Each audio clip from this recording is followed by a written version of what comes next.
दोस्तों आप देख रहे हैं डीएलएस न्यूज़ पॉइंट। हम बात करेंगे देश दुनिया की तमाम बड़ी खबरों पर और कुछ खबरें ऐसी हैं जो आपके लिए बहुत ज़रूरी है, तो वीडियो को पूरा ज़रूर देखना और कमेंट में ये भी बताएं ये वीडियो आप किस शहर राज्य से देख रहे हैं। तो चलिए नज़र डालते हैं आज की तमाम बड़ी खबरों पर।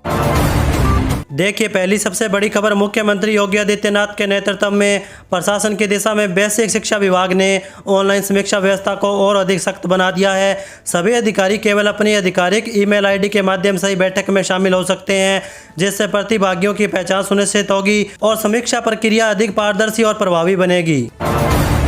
वहीं अगली बड़ी खबर देखिए, राहुल गांधी ने सोमवार को प्रधानमंत्री नरेंद्र मोदी की सरकार पर फिर से हमला बोला और आरोप लगाया कि पूरा सिस्टम छात्रों के लिए बेहद खतरनाक है।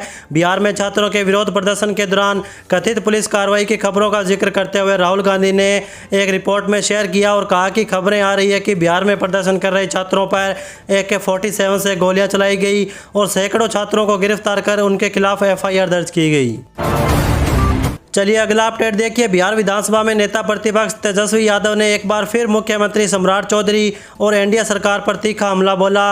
विदेश दौरे से लौटने के बाद तेजस्वी लगातार छात्र आंदोलन, नीट पेपर लीक प्रकरण और अपने बड़े भाई तेज प्रताप यादव की गिरफ्तारी को लेकर सरकार को घेर रहे हैं। उन्होंने चेतावनी दी है कि यदि छात्रों को जल्द रिहा नहीं किया गया तो इसका राजनीतिक खामियाजा एनडीए सरकार को भुगतना पड़ सकता है। वहीं देखिए दोस्तों, कांग्रेस जनता पार्टी के प्रवक्ता आशुतोष रांका ने सोमवार को चेतावनी दी है कि यदि प्रदर्शनकारियों के खिलाफ दर्ज FIR तुरंत वापस नहीं ली गई और हिरासत में लिए गए लोगों को रिहा नहीं किया गया तो संगठन फिर से अपना आंदोलन शुरू कर सकता है। चलिए आगे बढ़ते हैं अपन खबरों में। देखिए मद्रास हाईकोर्ट ने सोमवार को करोड़ भगदड़ पीड़ितों को नौकरी देने के विजय सरकार के आदेश को रद्द कर दिया। करोड़ भगदड़ पिछले साल 27 सितंबर को टीवी के प्रमुख और अभिनेता विजय की एक रैली के दौरान हुई थी। इस घटना में 47 लोगों की मौत हो गई थी और कई लोग घायल भी हुए थे। इसी के साथ अगली खबर देखिए, कंगना रनौत ने कांग्रेस जनता पार्टी के नेतृत्व वाले प्रदर्शनों की इंस्टाग्राम रील्स पर तीखा हमला किया। उन्होंने इन रील्स को उल्टी आने वाला बताया। इसके बाद से सांसद के इस बयान पर पक्ष और विपक्ष दोनों तरह के कमेंट आने शुरू हो गए। दरअसल प्रदर्शन के दौरान कुछ प्रदर्शनकारियों की अभद्र भाषा और व्यवहार को लेकर पूरे देश में रोष जताया जा रहा है।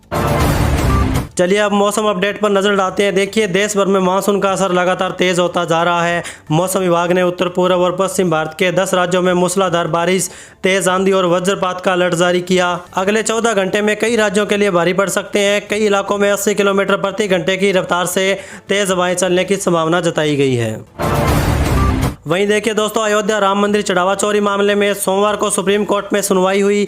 सुनवाई के दौरान चीफ जस्टिस सूर्यकांत और जोय माल्या बागची और वी मोहना की बेंच के सामने यूपी सरकार ने इस मामले पर अपना पक्ष रखा।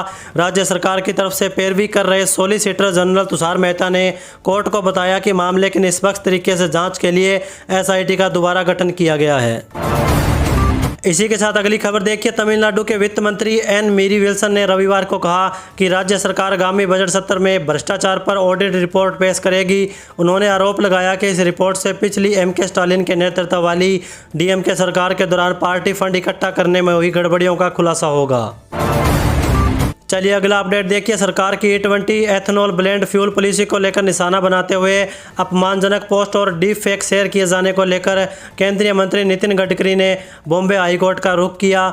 बार एंड बैच की रिपोर्ट के अनुसार बीजेपी नेता ने इस कंटेंट को लेकर मेटा, X, गूगल और अन्य के खिलाफ सिविल केस दायर करने की अनुमति मांगी, जिसे कोर्ट ने मंजूर कर लिया है। वहीं अगली बड़ी खबर देखिए, बांकीपुर विधानसभा उपचुनाव को लेकर चुनाव प्रचार अब अपने आखिरी दौर पर पहुंच गया है। 30 जुलाई को होने वाली वोटिंग से पहले सोमवार को नेता प्रतिपक्ष तेजस्वी यादव ने RJD प्रत्याशी रेखा गुप्ता के साथ समर्थन में रोड शो किया। वहीं देखिए दोस्तों, हरियाणा सरकार ने ग्रामीण महिलाओं को आर्थिक रूप से आत्मनिर्भर बनाने की दिशा में बड़ा कदम उठाते हुए स्वयं सहायता समूहों को पंचायत की शामलात भूमि पट्टे पर उपलब्ध कराने के लिए नया नियम लागू किया। अब हरियाणा राज्य ग्रामीण आजीविका मिशन से जुड़े पात्र स्वयं सहायता समूह पंचायत की शामलात भूमि लेकर डेयरी गतिविधियां शुरू कर सकते हैं। इस योजना का उद्देश्य ग्रामीण महिलाओं को स्थायी आजीविका उपलब्ध कराना और गाँवों में डेयरी व्यवसाय को बढ़ाना होगा। इसी के साथ आगे देखिए, इंटरनेट मीडिया पर बढ़ते अश्लील और आपत्तिजनक कंटेंट को लेकर हरियाणा विधानसभा की महिला सशक्तिकरण समिति ने सख्त रुख अपनाया। समिति की चेयरपर्सन एवं कालका से भाजपा विधायक शक्ति रानी शर्मा ने कहा कि समिति इस विषय पर अपनी रिपोर्ट हरियाणा विधानसभा में पेश करेगी और इंटरनेट मीडिया पर अश्लील सामग्री पर प्रभावी रोक लगाने की मांग करेगी। चलिए अगली बड़ी खबर देखिए। अखिलेश यादव ने विपक्षी नेताओं की बैठक से पहले कहा कि विपक्ष एक है, अभी इंडिया गठबंधन के सभी नेता बैठक करेंगे। यह संघर्ष बड़ा है। भाजपा जब सत्ता में आई तभी से इन्होंने शिक्षा को चौपट कर दिया। मैं युवाओं के मनोबल और चेतना को बधाई देना चाहता हूं। इसके अलावा कहा कि जो फैसला होगा वो जानकारी में ला दिया जाएगा। विश्वविद्यालय की पढ़ाई का परीक्षा का जो संघर्ष है वो काफ़ी ज़्यादा बड़ा है। वहीं अगला अपडेट देखिए। तमिलनाडु के पूर्व मुख्यमंत्री एम.के. स्टालिन के डीएमके ने देश भर में होने वाली मेडिकल प्रवेश परीक्षा नीट पर तुरंत रोक लगाने की मांग उठाई। डीएमके सांसद टी.आर. बालू ने सोमवार को लोकसभा में स्थगन प्रस्ताव का नोटिस दिया, जिसमें मौजूदा मानसून सत्र के दौरान नीट पर रोक लगाने की मांग उठाई गई।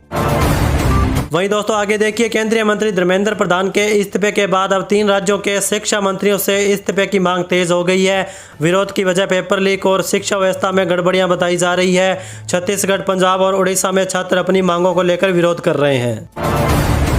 चलिए आगे बढ़ते हैं अपन खबरों में। देखिए, मुख्यमंत्री सम्राट चौधरी के नेतृत्व में सरकार के पहले 100 दिनों में कई महत्वपूर्ण निर्णय लिए गए। अब सरकार का अगला चरण इन सभी नीतियों को मजबूती से उतारना होगा। पूरा फोकस बिहार में निवेश और उद्योग को बढ़ावा देने के साथ रोजगार का नया केंद्र बनाने पर होगा। इसे लेकर राज्य सरकार के स्तर से एक विस्तृत दस्तावेज तैयार किया गया है।